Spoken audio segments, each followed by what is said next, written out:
नाजरीन, आतिफ असलम को आज के दौर में कौन नहीं जानता। प्लेबैक सिंगिंग का नाम आतिफ के बगैर अधूरा है, जिनके गाने ज़बान ज़द-ए-आम हैं।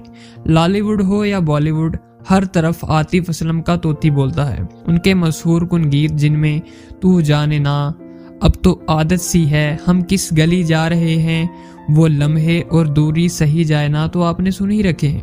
तो आज की इस दिलचस्प वीडियो में हम आपको इस मायानाज मौसीकार की इब्तदाई ज़िंदगी, फैमिली, गाने और फिल्में, दिलचस्प वाक़यात, लाइफ स्टाइल और कई ऐसे राजों के बारे में बताएंगे जो यकीनन आप पहले नहीं जानते होंगे। तो इससे पहले आपसे गुजारिश करते चलें कि हमारे इस चैनल को जल्दी से सब्सक्राइब करके बेल के आइकन को भी हल्का सा दबा दें, ताकि हमारी नई आने वाली दिलचस्प वीडियोस सबसे पहले आप तक पहुँचें।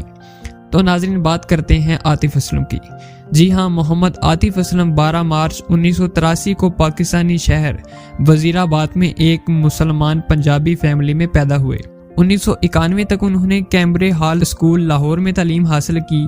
बाद अज़ां वो एस.टी. पाउल कैम्ब्रिज स्कूल रावलपिंडी चले गए। 1995 में उन्होंने दोबारा लाहौर का रुख किया और डिविजनल पब्लिक स्कूल में दाखिला ले लिया।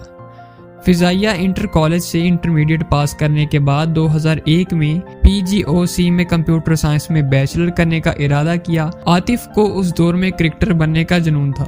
वो पाकिस्तानी अंडर 19 क्रिकेट टीम में बतौर फास्ट बॉलर खेल चुके हैं।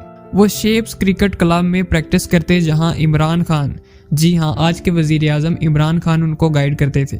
आतिफ असलम का कहना है कि उन्होंने म्यूजिक की कोई ट्रेनिंग नहीं ली, बल्कि वो म्यूजिकल कैरियर को, स्पोर्ट्स को छोड़ने का सोच भी नहीं सकते थे। कॉलेज के दिनों में उन्होंने म्यूजिकल कंपटीशन में हिस्सा लेना शुरू किया तो उनके दोस्तों ने उनकी बहुत हौसला अफजाई की और म्यूजिक इंडस्ट्री में जाने पर जोर दिया। आतिफ असलम का कहना है कि नुसरत फ़तेह अली खान उनके म्यूजिकल इंस्पिरेशन बन चुके थे। उनके कैरियर का आगाज़ जल नामी बैंड से होता है, जो उन्होंने गौहर मुमताज के साथ मिलकर 2003 में शुरू किया और आदत सॉन्ग रिलीज कर दिया, जो अवामी तराना बन गया। ये गाना गौहर मुमताज ने ही लिखा था। आतिफ ने 17 साल की उम्र में अपने जेब खर्च से ये गाना रिकॉर्ड कराया था और वो जल बैंड के एक लीडिंग सिंगर बन गए। तो 2004 में वो जल बैंड से अलग हो गए और जल परी के नाम से अपना पहला म्यूजिक एल्बम रिलीज किया, जिसमें 11 गाने शामिल थे, जिसे सरमद अब्दुल गफूर ने प्रोड्यूस किया था। ये एल्बम लक्स स्टाइल अवार्ड्स का बेहतरीन एल्बम करार पाया। जल परी के बाद उन्होंने दूरी और मेरी कहानी जैसे कामयाब एल्बम्स रिलीज किए और देखते ही देखते उनके गाने अवाम के पसंदीदा तराने बन गए। इसके बाद हॉलीवुड हो या बॉलीवुड, हर तरफ उनकी आवाज़ का डंका बजने लगा। 2005 में हॉलीवुड फिल्म मैन पुशकार्ट में उनके पहले एल्बम जल परी के 3 गाने आदत, एहसास और यकीन शामिल किए गए और कई बॉलीवुड फिल्में भी उनके गानों की वजह से हिट होने लगी। नाजरीन, 2011 में आतिफ असलम की पाकिस्तानी फिल्म बोल रिलीज हुई, जिसमें उन्होंने माहिरा खान के साथ लीडिंग रोल प्ले किया। ये फिल्म भी सुपरहिट साबित हुई, जिसमें उन्होंने होना था प्यार गाना गाया, जो आज भी ज़बान ज़द-ए-आम है। आतिफ असलम अपनी मुनफरिद और दिलकश आवाज़ की बदौलत पाकिस्तान और इंडिया की नौजवान नस्ल के पसंदीदा गुलकार बन गए। आतिफ असलम कई इंटरनेशनल टूर्स करके अपने फ़न का जादू दुनिया के कई ममालिक में जगा चुके हैं और कई अवार्ड्स अपने नाम कर चुके हैं। और पाकिस्तान का चौथा सबसे बड़ा एजाज़ तमगाए इम्तियाज़ भी 2008 में उनको मिल चुका है। बॉलीवुड हो या हॉलीवुड, लॉलीवुड हो या कोक स्टूडियो, आतिफ असलम हर जगह पसंद किए जाते हैं।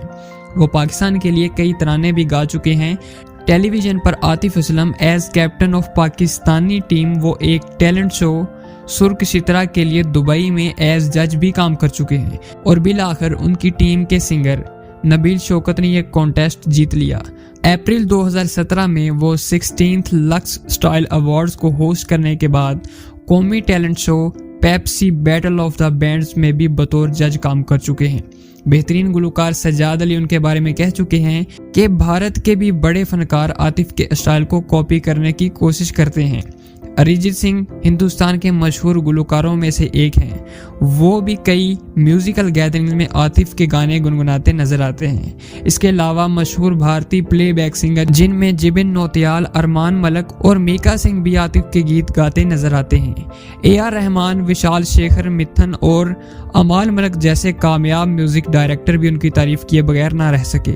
इसके बावजूद कई सीनियर गुलकार आतिफ की सिंगिंग की बाकायदा तालीम ना होने की बिना पर उनसे खुश नजर नहीं आते, मगर अवाम उनकी आवाज से बहुत प्यार करती है।